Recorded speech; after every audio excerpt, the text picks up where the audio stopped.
Hello everyone, welcome back to the channel, and today we are now just days away from the Championship season. Football is nearly back in England, and today we're going to be simulating the Championship season for 24-25 in Football Manager, just to see a little preview on what's to come potentially. So I've downloaded a database that has the updated leagues with Oxford United, with Burnley, Luton, and who else came down? Sheffield United.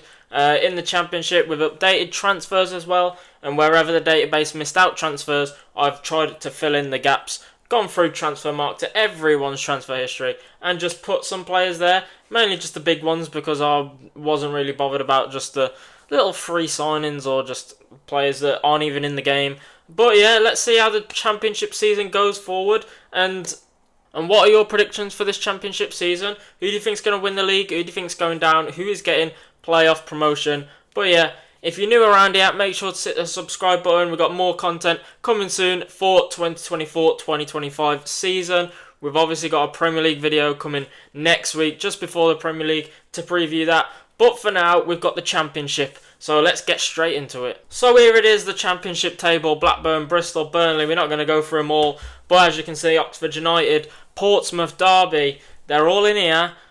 Who's going to win the league? I'm not sure. I'm betting on Burnley, Leeds, potentially probably the strongest two teams in the league right now, but not too hopeful of teams like Derby. I'm not sure they've strengthened well enough. Oxford United might be okay. Portsmouth I'm not sure about. Blackburn I think are going to struggle this year, but let's see what Football Manager thinks. Let's simulate to the end of the transfer window, see if any teams make any deals, and just to see how teams strengthen up, because teams like West Brom, very small squad at the minute. So left the transfer market on, because obviously right now there is still time in the transfer window for teams to make business. So let's see what they do in Football Manager. Let's have a look, and let's go to September 1st. We're into September, and here is how the table is looking after the first 5 games. So Plymouth struggling under Wayne Rooney. Oxford United, Sheffield Wednesday also having a tough start to the season. West Brom not happy about their just one win, but it was a 4-0 win against Sheffield. But losing to Hull and Derby and drawing to Blackburn and Watford, not fantastic results. They sit in 18th. Norwich, top of the league, unbeaten, as are Watford. Surprised by that. Derby 3rd, Luton 4th. Burnley only 9th, Leeds in 15th. Some shocks there. Let's have a look at the history. Can we have a look? Here we go. Transfers. Let's see what deals have been made. So, obviously we've seen these ones. Jadon Phillips-Badace, Ross Barkley leaving. We want to see the other side. Where are the most recent ones? So Jean-Philippe Gbamin at Sunderland. That's an interesting one. Formerly an Everton player. So Jarell Quansah on loan to Coventry. That's a massive signing for Coventry. Troy Parrott on loan to Sheffield Wednesday. Kevin Malqui to Sheffield Wednesday. West Brom have got Owen Beck. I can't say I've ever heard of him, from Liverpool. Other big names I'm trying to find. Sunjic, I think he used to play for Birmingham, now moved to Hull. A lot of free signings. Aaron Connolly to Bristol City on a free. Finley Burns has gone on loan from Man City. Micah Hamilton on loan to West Brom. I wouldn't mind that one in real life for Albion. We're a bit short in the midfield market right now. As for other, Sepp Vandenberg to Preston on loan, I don't mind that too much. Ben Woodburn's gone on a free to Swansea. I think he's actually gone on a free to somewhere else. So Bertrand Traore from Aston Villa on a free to Sheffield. Not bad for the Championship. Josh Murphy has moved from Portsmouth to Shrewsbury. Isn't that the same Josh Murphy that literally just got released from Oxford, then signed for Portsmouth, and now they've sold him in the same window? Interesting one. Riedewald on loan to Luton is a big one for a Championship club. West Brom bought in George Bulldog on a free. Not fantastic. Sam McCallum has gone to Sunderland from Norwich, who would have released him, I think. Minter from Norwich on loan. So he's supposed to be a Brighton player. So obviously it's still a bit behind in some aspects. QPR got in Louis Barry on loan. Not bad. Other players, Josh Onomah to West Brom on a free. Not bad. I mean, he was good as a youngster, and he just hasn't really made it that. He hasn't really made it, really, has he? West Brom getting Harvey Vale on loan. West Brom getting a lot of loans in. And then here is some of the transfers that already happened. So Macaulay Longstaff, Sam Greenwood to Preston, Cameron Archer back to Aston Villa, Devontae Cole, Yukushli, all the rest of them. So, that is the transfers. So let's go to the 1st of January and see how the first half of the season gets underway, and let's see if we start to see which teams are doing well and which teams aren't. So yeah, let's get to January. It's January 1st, we are 25 games in, which is just past the halfway mark, and Norwich still top of the league, but Burnley back up there after a slow start. After 5 games they were sort of mid-table. West Brom have climbed a little bit, thankfully. Preston and Millwall and Portsmouth all dropping into the bottom 3. I don't think any of those were in the bottom 3 earlier. Oxford have climbed out, Derby have climbed out, Sheffield Wednesday have climbed out, Plymouth not bottom of the table anymore. Leeds have managed to get back up to those playoff places. Luton, considering they're a team with quite high hopes from most teams under Rob Edwards this season, people saying 2nd, 3rd, maybe even top, but not doing fantastically. Luton, they are sort of mid-table, 11th position. They're only 4 points off. It's very close from 6th right down to like 17th with Cardiff. There's only 10 points in it, so massive opportunities for a lot of teams to push into the playoffs. Sheffield, Burnley, it's not even that far off. Like, most of the team is quite close together. Most of the league is quite close together.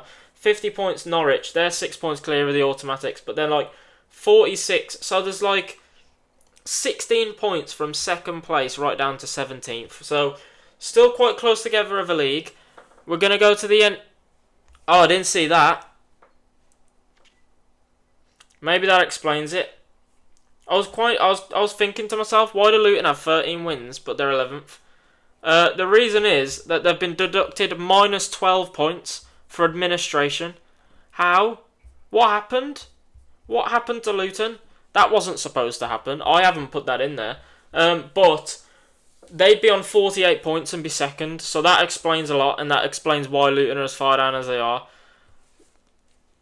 Unlucky Luton, I guess. But yeah, let's get to the end of January, see if there's any January market movements, and let's see if there's any more movements in the table as well. Let's have a look in Jan. So then, it's the end of January. Well, it's actually the 1st of February, but table still remains kind of the same. Sheffield have dropped off a bit. Norwich and Burnley seem to be getting more of a gap on the top. 60 points Norwich are on. They look like they could win the league this year. Luton are climbing up to 8th despite their minus 12. So minus 12 is a big deduction. They must have been like in real trouble. But they'd be on 56, which would have them 2nd still. West Brom have dropped down to 14th, not fantastic. Plymouth dropping back into the bottom 3. Still under Rooney. Yeah, Rooney's still there. Cardiff having quite a poor season. Derby doing alright to steer clear from the drop. Leeds not even in the playoffs, but only 2 points off. Any market movements in the Championship for January then? So, Norton Cuffy moving... right, we need to scroll up. So, Amadou Diallo has gone on loan. Willie Kambwala has gone on loan to QPR. James Collins has gone on loan to Leyton Orient. I'm not sure why Derby would continue to weaken their squad. Billy Cumieto has gone on loan to Portsmouth. Kane Kisler-Hayden's gone on loan to Luton. Any more big names? Issa Kabore's gone on loan to Luton. He was there in the Premier League last season. Baz Tesic to Millwall on loans. Pretty decent. Scott Twine going on loan to Ipswich in the Premier League is an interesting one. Datro Fofana's gone to Coventry on loan. That's a big loan signing for them. Alfie Dorrington to Millwall. Millwall have got some good loans in, to be fair. Anwar El Ghazi's gone to Middlesbrough on a free. I'm pretty sure he's supposed to be at Cardiff. So again, this isn't the most up-to-date, but it's the most up-to-date we could get for now. Jack Kinselwood's gone on loan to Preston. Joel Perreault's gone to Ajax for like 20 million. Tom Davis has gone on loan to Exeter. I don't think that's the one that used to play for Everton. Huang Hee-chan's gone on loan to Burnley. That is probably the most interesting one we've seen so far. Osula to West Ham for 10 million. Al Ahmadi's gone to QPR on loan. Had an alright season in the Championship last season. Other than that, though, nothing major. No. Dion Pereira has left the Luton. But I think that's it. Oh, we've gone down to October now anyway. So yeah, that's it. So we're going to go right down to May, the end of the season, and we'll see who's won the league, who's been relegated, and what the playoff battle is looking like in May. Let's have a look. The season is finished. Who won the league?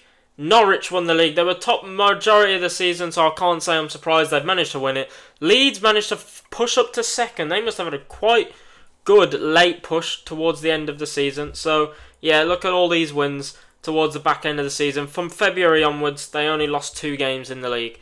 So, they had a right push under Daniel Farke. Burnley managed to drop out then and finish third. Sheffield, Middlesbrough and Sunderland. So, that's your playoffs. Burnley, Sheffield, Middlesbrough and Sunderland. Probably not too far off from what it could be in real life. Luton will feel disheartened. They would have finished on 83. So not second place for Luton, but they would have finished in the top 6. But Luton, considering they only finished 1 point off 6th with a 12-point deduction, I think they're the real MVPs of this season. West Brom, disappointing, 15th place. Not happy about that. We've also sacked Carlos Corberán, which I'm even more unhappy about. How did we do?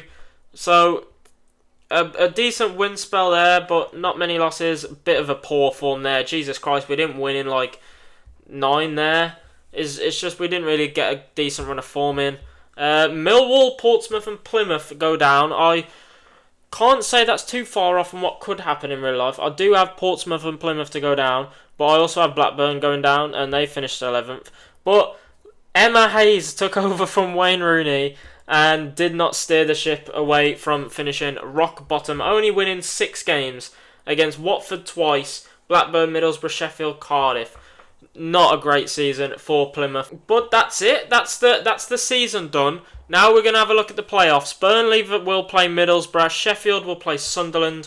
Who will take that final spot in the Premier League for the 2025-2026 season? We will find out. So then, it's been the playoffs. The semi-finals have been played. Middlesbrough beat Sheffield United 3-1 to go to the finals. And Burnley go through on penalties against Sunderland, who finished 6th, to go through to have at Wembley Stadium Middlesbrough versus Burnley to see it's Michael Carrick versus Scott Parker. Oh, apparently it's Ralph Hasenhüttl. It's supposed to be Scott Parker. I don't think they would have sacked him, but Michael Carrick is still in charge of Middlesbrough. So, Middlesbrough-Burnley. Burnley just came down from the Premier League. They're trying to get back up. Middlesbrough have been waiting to get to the Premier League since like 2014. Let's see who gets to the Premier League in the playoffs. Let's have a look who wins. After a dominating performance from the Claret and Blue side, Burnley, 17 shots, 3 on target, which isn't great, but they had a 2.61 XG to Middlesbrough's 0.47, and it's actually Middlesbrough that have won the playoffs. Luke Ayling in the 63rd minute was the only goal to win 1-0 in an attendance of 87,000, nearly a sellout for the Championship playoff final. Middlesbrough have done it. I mean, Burnley will feel hard done by. They battered Middlesbrough more or less for the entire game, but Middlesbrough got the all-important goal that sends them to the Premier League. So your 3 promoted teams for the Championship this season are Norwich, Leeds and Middlesbrough. They are the 3 teams going up this year. Millwall, Portsmouth and Plymouth are the ones going down. Burnley, Sheffield and Luton, probably the first time in the history of the Championship, have none of the relegated teams gone back up. So, we're in for an interesting season according to Football Manager. How do you think this differs to what will happen in real life? Who do you think is going to win the Championship? Who do you think is going down? And yeah, enjoy the Championship. Football is back. And until next time, I'll see you later.